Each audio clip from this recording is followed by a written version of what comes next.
SAAP chairman Ravi Naidu గారు మనతో ఉన్నారు. ఈ రోజు మహానాడు కార్యక్రమంలో భాగంగా తెలుగుదేశం పార్టీ ఎటువంటి తీర్మానాలను అమలు చేయబోతుంది అనేది పూర్తి స్థాయిలో మనం తెలుసుకునేటువంటి ప్రయత్నం అయితే చేద్దాం. రవినాయుడు గారు, కడప గడపలో మొదటిసారి తెలుగుదేశం పార్టీకి సంబంధించినటువంటి మహానాడు కార్యక్రమం జరుగుతుంది. ఎలా జరుగుతుంది? ఏర్పాట్లు ఎలా ఉన్నాయి? మీరు కడప అనేది జిల్లా పేరు, అదేదో పెద్ద వేరే ఏదో మనం అండమాన్ నికోబార్ దీవులకో వేరే ప్రాంతంలో మనం చేసుకోవడంలా ఇది తెలుగుదేశం అడ్డా అని మీరు చెప్పాలి. ఈ రోజు ఇది తెలుగుదేశం పార్టీ అడ్డా. భవిష్యత్తులో ఇదే పూర్తి స్థాయి తెలుగుదేశం పార్టీ కంచుకోటగా మారే పరిస్థితి ఈ రోజు ఈ మహానాడు తర్వాత మొన్న 7 వచ్చాయి, ఈసారి 10 వచ్చే పరిస్థితి ఉంది. బైఫర్గేషన్ అయితే 12 అయితే 12 సీట్లు కూడా తెలుగుదేశంకి వస్తాయి. దాంట్లో వేరే ఆలోచన లేదు. ఈ రోజు చూస్తుంటారు, మొన్నటి వరకు కడప నాదే, పిఠాపురం నాదే, మంగళగిరి నాదే, కుప్పం నాదే అని చెప్పి పెద్ద పెద్ద బేరాలు పలికి నా వెంటుకు కూడా పీకలేరన్న ఆయన్ని ఈ ప్రజలు, ఇక్కడున్న ప్రజలు అన్ని పీకి బట్టలు ఊడదీసి ఆయన్ని అక్కడికే పరిమితం చేయడం జరిగింది. భవిష్యత్తులో ఇంకా చాలా ఇప్పాల్సినవి ఉన్నాయి, అవన్నీ ఇప్పి పంపిస్తారు. మాటలు ఎక్కువైనప్పుడు ఇలాంటివి పరిస్థితులు నెలకొంటాయి. అయితే ఈరోజు ఒకటి కార్యకర్తే అధినేత, ఇది ప్రధానమైన అజెండా. ఈ మహానాడు మొత్తం కూడా కార్యకర్తల చుట్టూరే జరుగుతుంది. ఎందుకంటే ఈ పార్టీని నడిపించింది కార్యకర్తలే. ఆ రోజు జగన్మోహన్ రెడ్డి యొక్క అరాచకాలు, ఆకృత్యాలు, ఒక పక్క అధినేతని ఇబ్బంది పెట్టారు, యువనేతని ఇబ్బంది పెట్టారు, కార్యకర్తలు గొంతు కోసారు, కన్నీళ్లు చూపించారు. అదేవిధంగా దాడులు, ప్రతి దాడులు, కుటుంబ సభ్యుల్ని ఎంత హీనంగా చేయాలో అంత హీనంగా మాట్లాడడంతో పాటు ఊర్లు వెళ్ళిపోయే పరిస్థితి. కొందరు జైలుకి వెళ్ళారు, కొందరు వేరే ప్రాంతాలకు వెళ్ళిపోయారు, కొంతమంది హత్యకు గురయ్యారు. ఇవన్నీ చూసి అయినా చెల్లించకుండా కార్యకర్తలు ఆత్మస్థైర్యంతో నాయకుడు వెంట నచ్చారు. మా నాయకుడిని స్థైర్యం, కార్యకర్తలు ఎట్టా కదలరని ఉద్దేశంతో నాయకుడినన్నా కదిలించాలని జైలు పాలు చేసినా ఆ రోజు ఒరవలేదు, బెరవలేదు. దానికి సూత్రంగానే లోకేష్ గారు ఆ రోజు యువగలం పాదయాత్రలో ఆయన తీసుకున్న ఒక చారిత్రాత్మక నవశకానికి నాంది పలికింది. ఈ రోజు కూటమి అధికారంలోకి రావడానికి యువగలం పాదయాత్ర అంత కీలక పాత్ర పోషించారు. ఆ రోజు కూడా లోకేష్ గారి మీద రాళ్ళు వేశారు, కోడిగుడ్లు వేశారు, ఇబ్బంది పెట్టారు, స్టూల్ లాక్కున్నారు, మైక్ లాక్కున్నారు, ఆయన్ని పాదయాత్ర చేయకూడదని చెప్పి ఆయన మీద హత్యాత్మక కేసులు పెట్టారు. ఇవన్నీ చూసి ఆయన వెంట మొత్తంగా ఈ రోజు కార్యకర్తలు పార్టీకి వేర్లు అనేది ఈ చెట్టుకి వల్లే పునాదులు అనేది అధినేత యువనేత స్పష్టంగా చెప్పనుంది. దాని మీద ఇవన్నీ చేద్దాం. దాంతో పాటు శ్రీశక్తి కావచ్చు, యువగలం కావచ్చు, సంక్షేమం కావచ్చు, అభివృద్ధి కావచ్చు, ఇవన్నీ కూడా అంశాలను క్రోడీకరించి 6 సూత్రాలని నేను నారా లోకేష్ గారు ప్రవేశపెట్టారు. వాటిని బలపరిచే కార్యక్రమం కూడా జరిగింది. దాంతో పాటు ఈ రాష్ట్రాన్ని అభివృద్ధి చేయాలి, సంక్షేమాన్ని అందించాలి, సంక్షేమ ఫలాలతో అదేవిధంగా అభివృద్ధి జరగాలి, అభివృద్ధి ఫలాలతో సంక్షేమం అందించాలని ఒక కళ్ళతో 2 కళ్ళగా దీన్ని ముందుకు తీసుకెళ్లే కార్యక్రమం కూడా ఈ రోజు జరుగుతుంది. ఈ 1 సంవత్సరానికి సంబంధించి ఏదైతే కార్యక్రమాలు తీసుకున్నామో 4000 పెన్షన్, ఈరోజు చిన్న విషయం కాదు. 1000 రూపాయల పెన్షన్ ని బిస్కెట్ పంచినట్టు, చాక్లెట్ పంచినట్టు చిన్నపిల్లలకి సంవత్సరం 250 ఇచ్చి 5 సంవత్సరాలు గడిపిన జగన్మోహన్ రెడ్డి దగ్గర ఇచ్చిన మాట ప్రకారం అధికారంలోకి వచ్చిన మొదటి రోజే 4000 రూపాయలు పింఛన్ ఇచ్చిన ఈ ప్రభుత్వం ఎక్కడనే వివరించే కార్యక్రమం కూడా జరుగుతుంది. ఈ రోజు స్వర్గీయ నందమూరి తారక రామారావు గారి జయంతి సందర్భంగా మహానాడు కార్యక్రమంలో ఒక కీలకమైనటువంటి ప్రకటన జరగబోతుందని, తెలుగుదేశం పార్టీ వర్కింగ్ ప్రెసిడెంట్ గా నారా లోకేష్ గారిని ఎన్నుకోబోతున్నారు అనేటువంటి ప్రచారం జరుగుతోంది. దాని మీద ఏమంటారు? నందమూరి తారక రామారావు గారి అంశ నారా లోకేష్ గారు, దాంట్లో వేరే అతిశయోక్తి లేదు. ఆయన వారసుడు, భవిష్యత్తు వారసుడు, ఈ కార్యకర్తలకు వారసుడు, ఈ కార్యకర్తలకు నాయకుడు, అన్ని అర్హతలున్న ఏకైక వ్యక్తి నారా లోకేష్ గారికి. ఆయనకి ఏ పదవి ఇచ్చినా తక్కువే. అది చిన్నదా పెద్దదా అని నేను చెప్పను, కానీ మా అధినేత నారా చంద్రబాబు నాయుడు గారు అధినేత శాశ్వతంగా అధినేత చంద్రబాబు నాయుడు గారు ఉండాలనేది మా కార్యకర్తల అభిప్రాయం అని చెప్తూనే మేము ఒకటైతే స్పష్టంగా చెప్తున్నాం. మా యువనేతకు కార్యకర్తల అభిష్టానం మేరకు, కార్యకర్తల కోరిక మేరకు మా కోరిక అయితే ఉంది, స్పష్టంగా ఉంది. దాంట్లో మళ్ళీ ఏం దాపరికం ఏం లేదు. ఈ రోజు ఈ పార్టీ అధికారంలోకి రావడానికి కారణం నారా లోకేష్ గారు. ఆ రోజు ఆయన పడిన కష్టాన్ని, ఆయన పడిన ఇబ్బందుల్ని, ఆయన నిలబెట్టిన, ఆయన ఆ రోజు చూపించిన చొరవను మేము ప్రత్యక్షంగా చూసాం.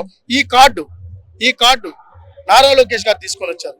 ఈ డిజిటల్ కార్డుని తీసుకొని వచ్చి, ఇన్సూరెన్స్ తీసుకొని వచ్చి కార్యకర్తలకు ఆ రోజు 2 లక్షల రూపాయలు, ఈ రోజు 5 లక్షల రూపాయలు అన్నా అంటే పలికే వ్యక్తి. 1 కోటి మంది కార్యకర్తలకు తన పర్సనల్ నెంబర్ ఇచ్చి ఎప్పుడైనా మెసేజ్, అర్ధరాత్రి పెట్టినా, పొగులు పెట్టినా, రాత్రి పెట్టినా, ఎప్పుడు పెట్టినా విత్ ఇన్ సెకండ్స్ లో స్పందించి కార్యకర్తలు కన్నీళ్లు తుడుస్తున్న నాయకత్వం ఈ మండలంలో తప్పే ఉంది.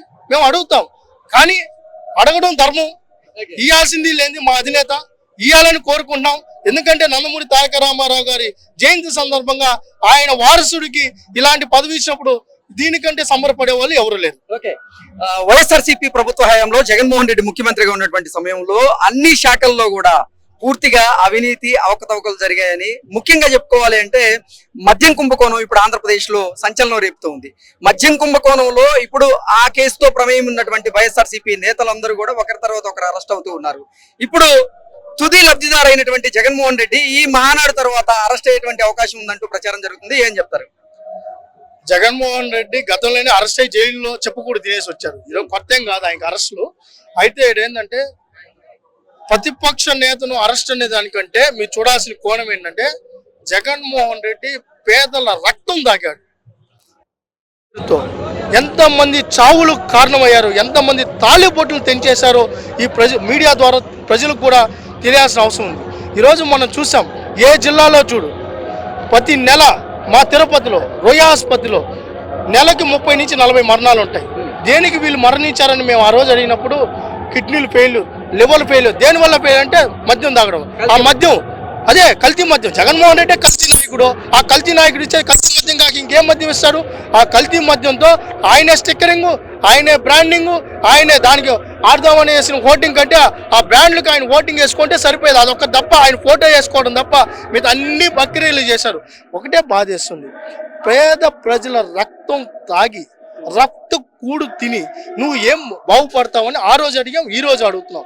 అయితే ఆ డబ్బును కక్కించాల్సిన బాధ్యత ఏ ప్రభుత్వాల మీద ఉంది. జగన్మోహన్ రెడ్డి అంతిమంగా అంత చేరిందంతా కూడా ఆ ప్యాలెస్ అనేది అందరికి తెలుసు. ప్యాలెస్ కి చేరిన తర్వాత దానికి సంబంధించిన ప్రక్రియను చట్ట ప్రకారం చేస్తుంది. దాంట్లో మా ప్రమేయం, అధికార పార్టీ ప్రమేయం ఏం ఉండదు. చట్టం తన పని తను చేస్తుంది. ఆయనకి ఎంత చేరింది లెక్క కట్టే పనిలో ఉన్నారు. ఆ లెక్క తేలిన తర్వాత ఆయనకి ఇవ్వాల్సిన ప్రక్రియను ఆయనకి ఇవ్వాల్సినటువంటి జరుగుతాయి. దాంట్లో ఎవరు అతిథులు కాదు, ఆయనే చెప్పారు తప్పు చేస్తే ఎవరినైనా లోపలేస్తామని. తప్పు చేశారు కాబట్టి ఆయన లోపల పోవాల్సి వస్తే లోపలికి పోతాడు. ఓకే, ఆర్ధమాంధ్ర పేరుతో వైఎస్ఆర్సీపీ ఒక కార్యక్రమానికి అప్పుడు తెరలిపోయింది. అయితే ఆర్ధమాంధ్ర కార్యక్రమం ద్వారా అప్పటి స్పోర్ట్స్ మినిస్టర్ అయినటువంటి రోజా గారు, అలాగే శాప్ చైర్మన్ అయినటువంటి బైరెడ్డి సిద్ధార్థ రెడ్డి గారు భారీగా అవినీతికి అవకతవకలకి పాల్పడ్డారనేటువంటి విమర్శలు కూడా వచ్చాయి. ఏంటి అసలు నిజంగా ఈ శాప్ లో ఎటువంటి అవకతవకలు జరిగాయి? ఏం జరిగింది అసలు? పేద క్రీడాకారులకు అందాల్సిన డబ్బు 120 కోట్లు బొక్కేసింది వాస్తవం. దాని మీద విజిలెన్స్ విచారణ జరుగుతుంది. ఆ శాఖకి నేను చైర్మన్ గా ఉన్నా. అయితే దానికి లోతుగా నేను వెళ్ళా కానీ అవినీతికి పాల్పడి ఆ రోజు ఆడుదాం ఆంధ్ర అంటూ ఒక నాసిరకం బ్యాట్లు ఇచ్చేసి రాష్ట్రం అంతా ఓటింగ్లు వేసుకొని ఆ సుందరమైన వదనంతో ఆయన బ్యాట్ పెట్టుకొని ఆడుదాం ఆంధ్ర అని చెప్పి రాష్ట్రం అంతా ఓటింగ్లు పెద్ద పెద్ద ఓటింగ్లు వేసుకొనేసి ఆ రోజు కబడ్డీ ఆడతా అని చెప్పి ఎగిరి గంతులేసి నోటికి ఎంత పడితే అంత ఆ రోజు వాగి ఎలా పడితే అక్కడ బొక్కి కార్లు కొన్నారు, బంగ్లాలు కొన్నారు, నక్లీసులు కొన్నారు, ఏమేమి కొన్నారు అవన్నీ లెక్కలు తేలే పరిస్థితిలో ఉన్నాయి. ఏ కాంట్రాక్టర్ ఎంత ఇచ్చారు, ఏమేమి జరిగింది, చెన్నై కాంట్రాక్టరా బాంబే కాంట్రాక్టరా అని తేల్చే పనిలో ఉంది. ఆ కాంట్రాక్టర్లతో కూడా ఇప్పటికే మాట్లాడింది. వాళ్ళు ఎంత పర్సంటేజ్ ఇచ్చారో ఆల్రెడీ అయిపోయింది. జిల్లాల వారీగా విచారణ జరుగుతుంది. విజిలెన్స్ మొత్తం రాష్ట్ర వ్యాప్తంగా జరుగుతుంది. ఎవరి వల్ల ఈ నోరు పడేసుకున్న రోజాని ఆ మొన్నగానే ఉంటుంది, నన్ను అరెస్ట్ చేయండి, దమ్ముంటే అరెస్ట్ చేయండి. అమ్మా నిన్ను అరెస్ట్ చేయడానికి దమ్ము అవసరంలా, మొగతనాలు అవసరంలా, అరెస్ట్ వారెంట్ ఉంటే చాలు. రోజా నీకు మళ్ళా చెప్తాం, వారెంట్ ఎత్తుకొని వస్తారు, తొందరపడద్దు. మరి ఆర్ధమాంధ్ర కార్యక్రమంలో అవినీతి జరిగిందంటూ మీరు చెప్తున్న నేపథ్యంలో రోజా గారిది అలాగే బైరెడ్డి సిద్ధార్థ రెడ్డి గారిది అరెస్ట్ ఎప్పుడు ఉండేటువంటి అవకాశం ఉందంటారు? విచారణ జరుగుతుంది. అయితే రోజా మీద మాకేం వ్యక్తిగత కక్షలు లేవు, బైరెడ్డి మీద వ్యక్తిగత కక్షలు లేవు. చట్టం తన పని తను చేసుకుపోతుంది. ఈ రోజు రాత్రి కావచ్చు, రేపు రాత్రి కావచ్చు, ఛార్జ్షీట్ వేసిన తర్వాత ఎఫ్ఐఆర్ కట్టిన తర్వాత ఆటోమేటిక్ గా వాళ్ళ పని వాళ్ళు చేసుకుని పోతా ఉంటారు. అది ఆమె తొందర పడతా ఉంది నేను వెళ్ళాలని. బహుశా వెళ్ళాలనుకొని వేరే పలికిన వాళ్ళందరూ ఇప్పుడు వద్దురా స్వామి, ఆ రామాంజనేయులు ఒక ఆయన ఉన్నాడు, నన్ను ఎప్పుడు అరెస్ట్ చేస్తారో చూస్తున్నారు, ఇప్పుడు బెయిల్ ఎప్పుడు ఇస్తారో స్వామి అడుక్కుంటున్నాడు. మాట్లాడిన వాళ్ళందరూ కూడా అంటే మేము అనేది ఏమంటే మీరు అర్థం చేసుకోవాల్సిన విషయం ఏంటంటే పేదవాళ్ళకు అందాల్సిన, అర్హులకు అందాల్సిన డబ్బుని వీళ్ళు తినేశారు. ఆ తినేసిన గర్వంతో డబ్బు గర్వంతో ఎట్ట పడితే అట్ట బిహేవ్ చేశారు. ఆ మొత్తం తగ్గాల్సిన పంచభూతాలను దోచేశారు. పంచభూతాలను దోచేసిన వ్యక్తులను వదిలిపెట్టే ప్రసక్తి లేదని మళ్ళా తెలియజేస్తారు. ఓకే, ఆంధ్రప్రదేశ్ లో కూటమి ప్రభుత్వం కొలువు తీరి అక్షరాల సంవత్సరంగా వస్తోంది. ఈ సంవత్సర కాలంలో నిజంగా ఆంధ్రప్రదేశ్ అభివృద్ధి బాటలో అయితే దూసుకు వెళ్తుంది. ఎన్నో కార్పొరేట్ కంపెనీలు కూడా ఆంధ్రప్రదేశ్ లో పెట్టుబడులు పెట్టేందుకు అయితే సిద్ధం అవుతూ ఉన్నాయి.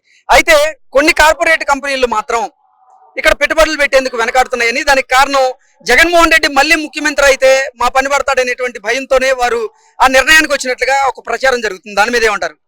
నాకు తెలిసి ఈ దశాబ్దపు జోక్ అవుతుంది. ఇంక జగన్మోహన్ రెడ్డి ముఖ్యమంత్రి అన్నాం, అయిపోయింది అతని చరిత్ర. అయిపోయిన చరిత్రకు ఇంక మళ్ళా అది చరిత్ర అని చెప్పుకోవాల్సిన అవసరం లేదు. జగన్మోహన్ రెడ్డి రాజకీయ జీవితం సమాప్తం.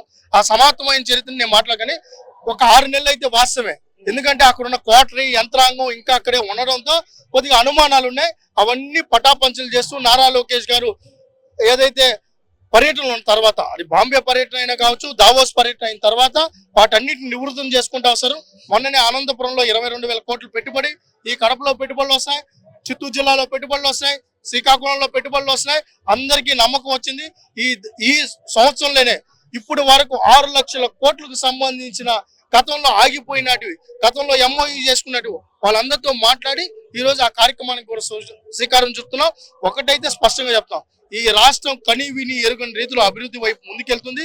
అభివృద్ధి వైపు వెళ్ళడమే కాదు, సంక్షేమ ఫలాలు పేద ప్రజలకు అందించడంలో మొదటి వరుసలో ఈ దేశంలోనే ఈ పార్టీ అది ముందుంటుంది. ఓకే, ఏపీ ఫైబర్ నెట్ లో జగన్మోహన్ రెడ్డి మనుషుల్ని అక్రమంగా ఎలా అయితే ఆయన పెట్టారో, మీ శాప్ దాంట్లో కూడా అలా ఎవరైనా ఉన్నారా? అంటే వైఎస్ఆర్సీపీకి చెందిన ఉద్యోగులు కానీ, అలాగే అప్పుడు జగన్మోహన్ రెడ్డి కానీ ఆయన అనుయాయులు ఎవరైనా పెట్టిన వ్యక్తులు ఎవరైనా ఉన్నారా? మీరు గమనించారు? అది అన్ని చోట్ల ఉన్నారు. అయితే మా సోదరులు కొద్దిగా ముందుగానే అధినేతకు చెప్పుంటే సరిపోయేది, కానీ ఆయన బాధ ఆవేశాన్ని వ్యక్తపరిచారు. మేము ఏం చేయాలో జరుగుతోంది. ఏం పర్లా చర్యలు తీసుకోబోతున్నారు. మరి ఎందుకు వదులుతాం? సహకరించిన వాడికి, ప్రోత్సహించిన వాళ్ళకి, భాగస్వాములకి ఎవరిని వదలం కదా. అందరినీ చట్ట ప్రకారం ఏం చేయాలో అది జరుగుతుంది. అతిగా స్పందించడం నాకు చేత కాదు, కానీ ఎక్కడ ఒక్కటి వెళ్తే కూడా పెకలించడం అయితే నాకు తెలుసు. Thank you.